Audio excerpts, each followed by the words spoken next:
Good to go? Mm-hmm. All right. Hi, I'm Rich Hoffman. I want to talk to you a little bit about SB 5 in the repeal attempt that is currently going on, where the public sector unions gathered about 1.3 million signatures to get it put on the ballot for November, which means that they're going to try and repeal it for obvious reasons, because they don't like reform. They want to keep it the way it is. So before I get to talking about all that stuff, I have something that's on my mind. I got to do a little gardening, and we'll come back to this SB 5 situation in a minute. I have some sackworms on a tree of mine that I'm trying to save. This tree is dying because the sackworms are sucking the life out of it. They built a nest in it, and I'm having a real hard time with the tree. It's obviously, it's the middle of summer and it's not flourished the way it should. These guys are cute little guys. If one of these caterpillars were walking across the driveway, I'd pick it up and move it, and so it wouldn't die.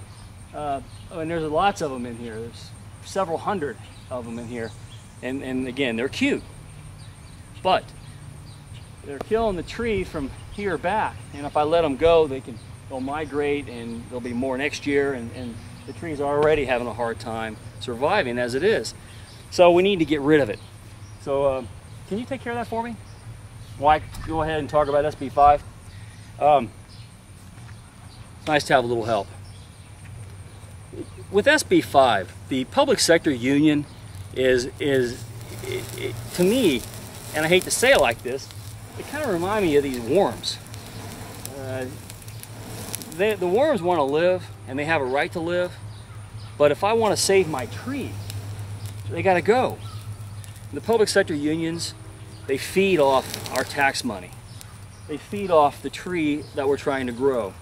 And even though they don't mean to, they're sucking the life right out of it. SB 5 gives us the tools to burn them out of killing everything that we've built as far as an infrastructure.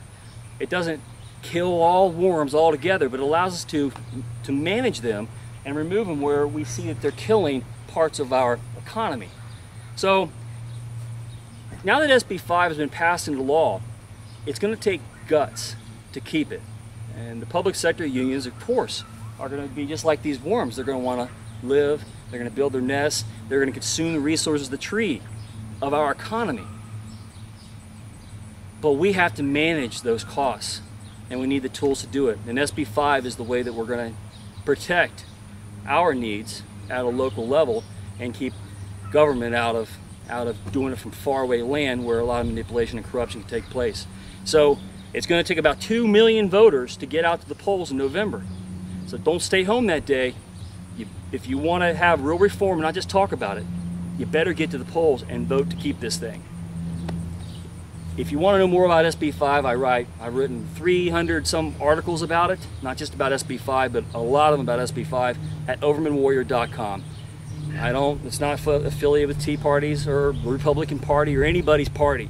It's just my way of communicating the information that people need without having any kind of bias or any money involved.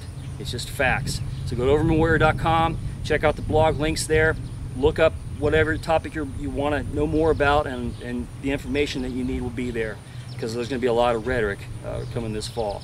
So it's better to have the facts. Anyway, overmanwarrior.com. Thanks.